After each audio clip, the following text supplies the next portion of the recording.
well, it's actually less. It's now Less. 23 minutes. Yeah, and then we're gonna talk a bit, and then we'll open it up to questions. We'll start with the topic of the day, which is out of home, and then get into things that of other interests. Sure.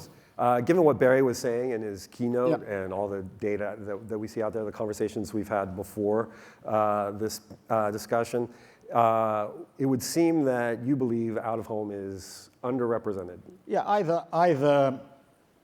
Mary Meeker, in that famous slide about time spent by consumers versus industry spending, doesn't have out of home. Every time I used to show that slide, I used to get two calls, one from a press baron who I won't name, and you can guess who it might be, and the other from J.C. Decaux, who complained bitterly about the fact that there was no room for outdoor. So outdoor was a neglected medium.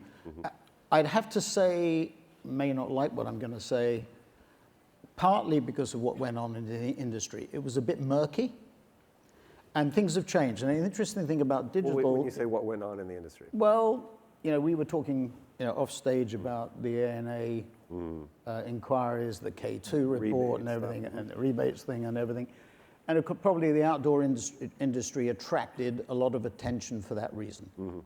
And there were other reasons as well about monitoring. People would drive by sites in the old days. I'm an old man, and in my youth they would drive out, and the posters didn't exist. So there was always a fundamental concern about the quality of the medium. What digital has done, this is the big opportunity, is reverse that. So, and the question is about activation and implementation, number of sites. I was talking to somebody who said to me just before, there are 250,000 digital screens in the world, of which 40,000 in the UK, whatever it is, and it's not big enough yet. So, and I was at Mighty Hive, which is our media planning and buying digital. S4 is purely digital. We're not interested in traditional one way. And I was talking to them yesterday about it in anticipation of this, and they said, well, activation and implementation are critical. So getting that screen number, if that's the right number, up from 250 to 500,000 or 1 million or whatever it is absolutely critical. But digital gives you the opportunity to measure more effectively, improve or justify the ROI, and that's critically what's important. So given this under-representation that we're talking about, and the promise of digital and that it brings to out-of-home, what would you do if you were in Barry's shoes? Well, since being out of WPP, one of the things I've noticed is that the advertising industry, the agencies, are neurotic about people having contact with their clients. I mean, they have a phobia about this, and you write at that age, and your colleagues write about the Google, Facebook threat. I'm not sure that is the case, or if it is the case, it's not what it was. You've walked back from the friend. I'm not walked back. In a sense, I have, because I think the regulatory threat, the brand safety threat, interference in elections has put the pressure on the platforms. Yesterday on CNBC, they were talking about, it's only a short step away from the platforms admitting their media owners. I've said that. It's the first CAN debate that I ever did, which was about 7 years ago. Nikesh Arora was one of the four. The first question I asked Google, Yahoo, Facebook, whoever it was, are you a tech company or a media company? And they all said they were tech companies. Right, well, of course. they are now responsible for just like you're responsible for your editorial, they're responsible for their. So, but what their preoccupation is, and I think it's the right preoccupation, is relevant for Barry and relevant for the DPAA, is to establish direct contact with the clients, not to displace the agencies, right? The message to the agencies, we're not going to displace you. You're but not going over them. We want to educate. Right. It's not over. Let's say it's around in the sense of what we're trying to do is educate the clients on how best to use the outdoor medium. And that is what Facebook and Google do. That's what Amazon does. That's what Tencent and Alibaba, TikTok, which we just won a piece of business in China, on that in Shanghai, are doing as well. We printed their pitch deck. Yeah, they're educating the client. And this is not a threat to the agencies. If the agencies would just be a little bit more relaxed about it, I think they would benefit. What accounts for this neuroses as you see it? It's just the nature of the business, the pressure in the traditional, I did a session at Adweek a couple of days ago, and I came away from it saying, I did one session in the evening, one in the morning, a couple in the morning, And the overriding impression I had was a total depression in the traditional industry. You then had the Publicis results. I was listening to John Wren's call this morning. I mean, it's just not a good background. From an S4 Capital, we're a listed company now. We have an implied market cap after the Firewood deal last week of about 850 million pounds from a standing start last year. We have, as the video showed, 1,850 people now in 23 countries in a year. I mean, our top line growth in the first 6 months of the year was 40%. We accelerated into July and August.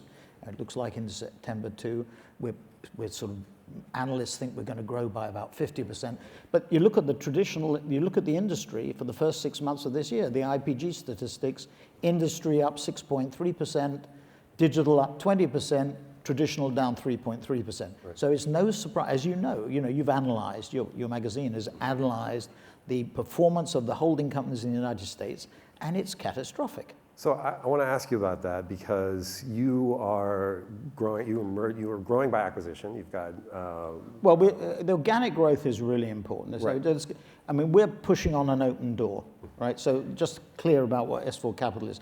Purely digital. Right. This holy trinity of data driving content and programmatic. So personalization at scale. And last night somebody had a go at personalization at scale. It was you. I wasn't going to personalize it. But it is vitally important. This is the opportunity, which in a way is what the outdoor opportunity as well. Third point is faster, better, cheaper, which is what? It sounds glib, but it really hones in what clients want. And the last is unitary structure. No fragmentation anymore, no silos, a unitary structure. Those are the four basic principles. So how are you not building a holding company? Well, we don't think we are. I mean, unitary is probably the one that...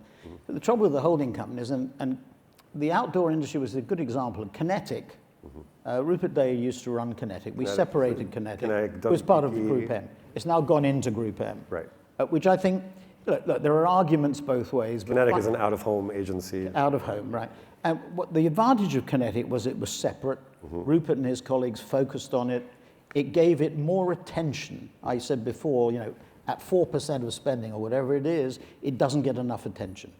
You put it in Kinetic into Group M, the Group M people love it because they have control. It's another little profit source for their bonus pool and everything, and they'll integrate it. But the buyers and the planners don't know enough about outdoor. The advantage of separating it is you get more focus on it. And so it's robbing Peter to pay Paul. It's half and half. There's a trade-off. It's either your focus or your siloed. Yeah, I mean, you've got people here from Group M. I think Tim Castro is going to be. You can ask him. I think Irwin and Kelly and everybody who ran Group M would love to have another profit center. If they were still there, they'd have another profit center. On the other hand, it loses focus. So it's a very finely balanced decision. If it was me, I'd rather have it separated because I think it is small in the realm of things. It gets lost, and so the focus was important. But trying to integrate holding companies, uncontrolled holding companies. By that I mean not uncontrolled from a management point of view, but from an ownership point of view. The Googles and the Facebooks and the tech and the Amazons have a spectacular advantage because they are owned and controlled by the same people. One man, I was looking at the Atlantic piece being reviewed on TV this morning on Jeff Bezos, the 10,000 word manifesto. And obviously a lot of economic power concentrated, and that's a political issue at the moment, or will be at the election. But it has the advantage that he can move that company because he controls it. Obviously, if you have a lunatic in charge, you have a problem. But fortunately, there are no lunatics in charge. Absent that, having the whole ESG area, there is no conflict between profit and ESG in the long term. There is no conflict between paying people better or incentivizing people better and long-term profitability. There is a conflict in the short term, and that's the problem. The problem for the holding companies is they have to report like John did this morning, like Publicis did last week, like WPP going to do in a few days' time. You're having to report every quarter, and you're under the microscope, and it is impossible. So that's why private equity is such an advantage. Timeline, 5 years. So Kantar, right? Privatized. The shareholders meeting this week to approve it. Kantar's profitability, no analyst has murmured this at all. It's shocking. If you look at 2018 profitability of Kantar, it went down from £300 million to £200 million. Nobody has said a word about that.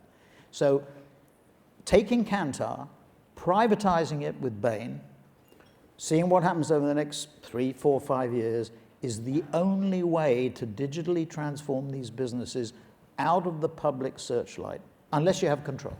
So my question to you then is, as the man who built WPP and is now critical of holding companies, and you've been critical about WPP specifically, how is this not an indictment of the thing you created? Times have changed, man, as you well know. I mean, you're a journalist of, we were talking about it, you go back many, many years, and you've been at Rolling Stone and Newsweek and Ad Age and everything. And so you know, and we were talking about you were at Washington Post, your first job. So life has changed. The Washington Post has been sold to Bezos. Yep. You go through, Rolling Stone has gone through. Oh God, it's a mess. Time, Yeah. right?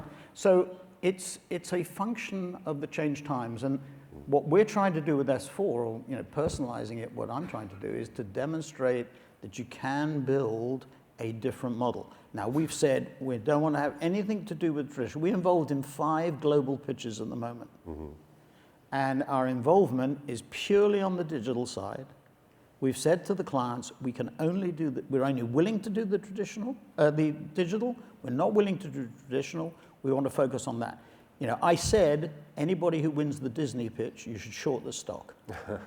And the reason I said that is, I know that is a prize. That is a $3 billion prize. And it was it's just this week the on client, the Common Publicist, right? Yeah, Yep. that it is the client that everybody would like to work for. WPP were knocked out because of a Comcast conflict. It's a bit of a puzzle because Publicis have a Comcast client conflict as well, so I don't know what happens on that. We'll make some calls. That's a good story for Ad Age. But having said that, what did they have to do in order to win that business? Arthur Sadoun will say it's because of Epsilon. Well, you've got Omnicom winning half the business or more than half the business, and they're renting the data, they're not buying it. So both models sort of work. So what is it? It's probable that they gave guarantees on media pricing. It's probable that they gave guarantees on inflation. There's even some probability that we were talking about in the green room of something else being done, which is even more. Won't say it out loud. We won't say it out loud. Yeah. Now, let's say it's just the first 2. That puts, and in a Morgan Stanley note this morning, they've said that it was incremental revenue of $30 million to Publicis.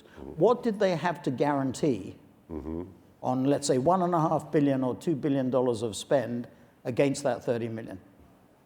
That is why it's not a good business. It's great for Disney. It delivers the efficiencies that they want, which they promised the street. Iger is probably, almost definitely, the best media executive that there is. Kevin is probably the best number 2 so far that there is. So my bet would be that they would get the best in the negotiation. It's not a business. Digital is about brain, not brawn. The days of brawn in the digital, when you're buying media in a nanosecond, you don't need the brawn.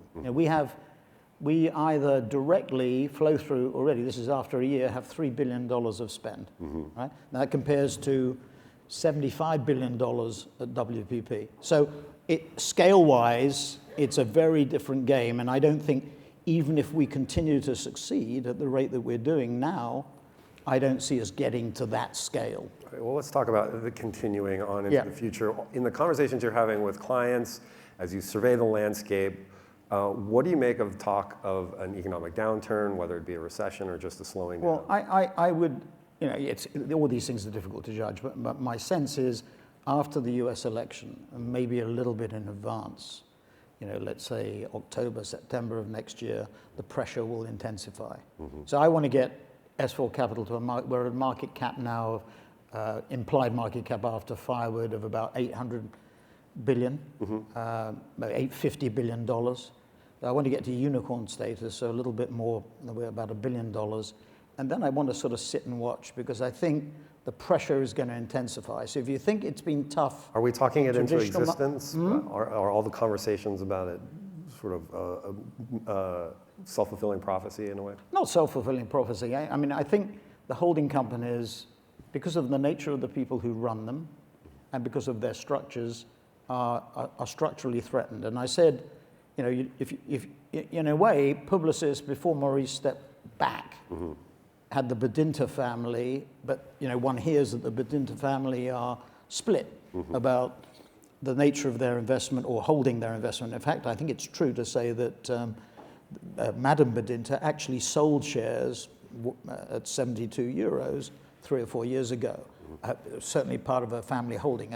That's what I've been told in Paris. So there is some division inside the family. So that was the only company really that was controlled because the family had 7% of the equity and 11% of the votes.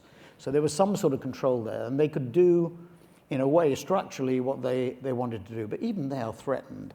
And the values, you know, if I look at WPP, I believe that Group M, which is a super business, is worth about $16 billion, $15 billion. I think Accenture, instead of paying $500 million for Droga, would be better off paying $15 billion with a market cap of $115 billion for Group M. That $15 billion is equivalent to the market cap of WPP now. There is debt. Post-Kantar, there will be less debt. But it gives you a little bit of a sort of feeling about what the relative market values of an asset inside Group M, inside WPP is versus its overall market value. Yeah. So that maybe five different conversations we could have based on what you just said alone. I would love to get into Accenture and Droga and the consultancies, but I'm more curious. You're not shy with your opinions. You're always on, you know, stage. Really? Yeah. Really? I hadn't noticed. I'm wondering, at this stage in your career, after having built WPP, you're a wealthy man. What motivates you today? Why? Well, you know, I don't want to play golf. No. I worked for Mark McCormack many years ago and carried the bag indirectly for Arnold Palmer, Gary Player, and Jack Nicklaus. And Jackie Stewart and Rod Laver, and I saw firsthand golf, and I'm not. I think it's a really old man's game. Yeah. I'm not interested in portfolios. I think, you know, I would get frustrated if I felt I couldn't make some form of impact, big or small, in a portfolio. So I really wanted to do something around what I saw, how I saw the industry changing. Now, we may be right, we may be wrong. Those 4 principles that I gave you may be right, may be wrong. I think the third one, faster, better, cheaper, is the key. Faster means agility. You've heard people already talk about agility. Better means an understanding, a fundamental understanding of the implications of technology change and digital transformation. And cheaper means not 3G, zero-based budgeting to the extent that we've seen it, because that's sort of been discredited a bit because what's happened with Kraft Heinz, what's happened with Coty and elsewhere. But the drive for efficiency in a world where volume growth, you know, Firewood, which just became part of, or is in the process of becoming part of S4 Capital last week with a £100 million fundraising. Firewood's really interesting. So 325 people sitting in Silicon Valley. Big relationships with Google and Facebook and LinkedIn and VMware and Salesforce. But they are pushing on a much more open door than in those parts of industry which are struggling to get 1, 2, 3, 4% growth. Even the packaged goods companies that are starting to make progress, their core brands are not growing fast enough. Where do they get the lift? They get the lift from the digital-only brands or the acquisitions that they make. The D2C. Yeah. That. So in a way, there's an analogy to what we're trying to do at S4 Capital. We're trying to find, it's pretty simple stuff. I mean, I've gone through 3 iterations. Saatchi was about, which was the largest agency in the world with the brothers, with the 2 brothers. That was built on globalization, Theodore Levitt's globalization. WPP was built on furtherance of globalization and the beginnings of technological transformation. And what S4 Capital is about is purely about, and we're not ignoring margins or cash flow, because that's the way that you succeed in the long run, but top line growth, identifying the areas where there are growth. That makes life much more easy. And by the way, coming back to optimism and pessimism, makes people much more optimistic about the future. What is your hope for the industry? for the industry. Well, I am troubled by it because I look at fits of depression. I mean, I get, this is not an exaggeration, every day I get an inquiry from a senior person at one of the big 6 holding groups about changing their roles.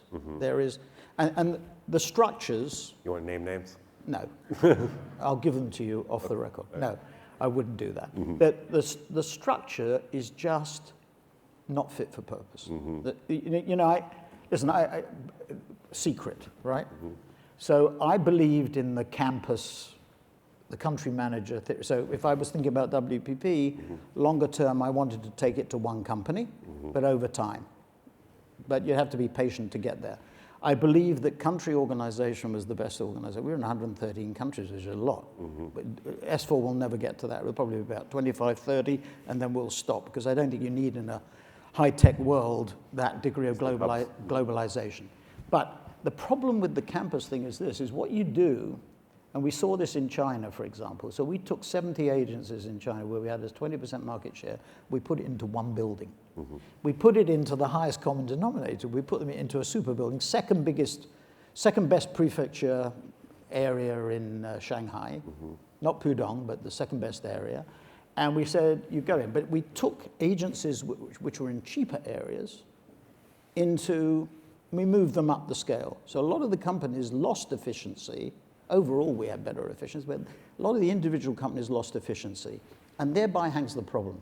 Because when you negotiate with procurement from the agency, you do 3 things: direct costs, indirects, and overhead, and profit. Put profit to one side. The directs of the traditional agency companies are too high.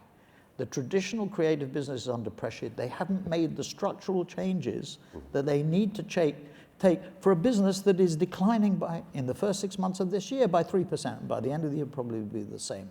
Free-to-air TV being under. So the role of the big TV creative director has changed. Right. But their pay and rations have not changed. And the digital people are relatively underpaid, and the traditional people are overpaid. So that's direct costs. At Mighty Hive, average age 25. Media Monks, average age 33. Firewood, average age 38. A much younger, more mobile, more tech savvy, more nerds. Nerds and creative, but more nerds, okay? So that's one thing. Indirects, we don't have. You're looking at the indirects. There's probably about 3 or 4 people indirects. The overhead is not there. So our cost structure is much more attuned to faster, better, cheaper. That's what it is. We are already out of time. One quick question, though. There's talk that WPP is looking to offload the wire and plastics. No, it's gone. Is it gone? It's gone. It's the only business that the chairman of WPP knew anything about, the engineering business. Are you nostalgic for that? He should be, because it's the only one. No, I mean, nostalgia. I mean, in a way I am. It was in 1985 that Preston Raubel and I went to the wire works in Dartford and bought a bag of chips. Gordon Sampson, who was the one little vignette, I think it's a vignette. Gordon Sampson was the founder of Wire and Plastic Products, which is a small listed company worth £1 million, and we took it to 16 billion pounds or whatever it was. And Gordon ran this thing, and he ran it very carefully. I mean, he was on costs, he was unbelievable. And he would buy things from the receiver or bankruptcy or whatever. Anyway, Preston and I went, and he invited us for lunch at the Dartford Wireworks, where they made these shopping market trolleys and baskets and pots and pans. And he said, he didn't invite us for lunch, but he invited us for 2 or 2:30. So Preston and I were absolutely starving when we arrived in Dartford, and there was the fish and chip shop in the high street, and we went into the fish and chip shop. We were absolutely famished, and we bought this bag of chips, and we stank of vinegar, salt and vinegar, when we went to see Gordon at the Wireworks. And Gordon thought that we'd gone into the fish and chip shop just to prove that we were men of the people, because we stank of vinegar and salt, where it wasn't. It was just we were bloody hungry because he was parsimonious. Well, things seem to have worked out. They did, yes. I mean, they did. I mean, it was 33 years. I was looking at John Rennan's been at it for for 22 years. So he's still a whippersnapper. He's the new kid on the block. And he has 10 years to go. Yeah. All right. Well, I wish we Thank you, had Brian. 10 years to go. Thank you. Fun. Thanks. Thank you.